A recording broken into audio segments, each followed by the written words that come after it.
va parler aujourd'hui de l'évolution des chiffres du mal logement et du non-logement, et on pourra parler d'une véritable pandémie en région Bruxelles-Capitale, parce qu'on pense que c'est quand même sous-évalué.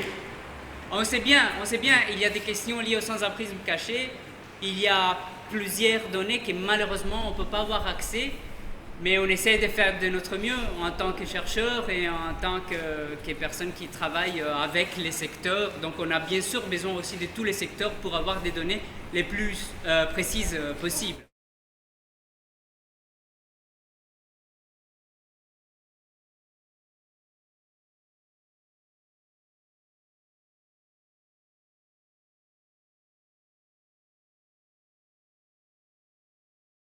On déplore un manque criminel de stock de logements à loyer abordable. Oui, ben ça c'est une réalité particulièrement forte en région Bruxelles-Capitale.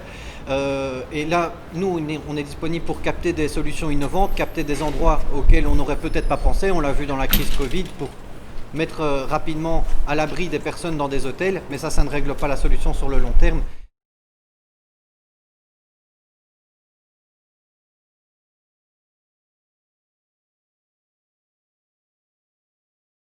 Quand ça conseil fait, national, quand il faut y avoir un conseil national.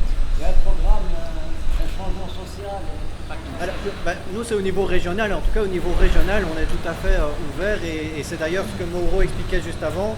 Il y a un processus ici. Première étape, de quantifier, voir un peu quelle est la situation. Et deuxième étape, c'est de travailler à des solutions d'activation de logements durables.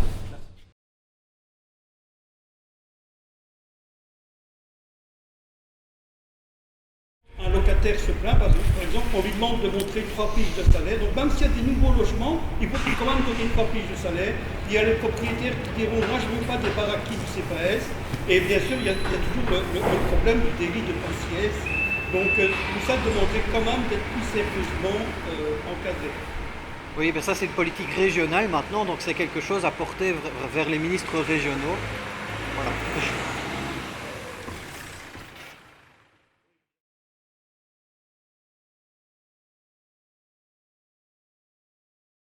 Donc, mille merci. Merci. Et à très bientôt. Merci beaucoup. Bravo.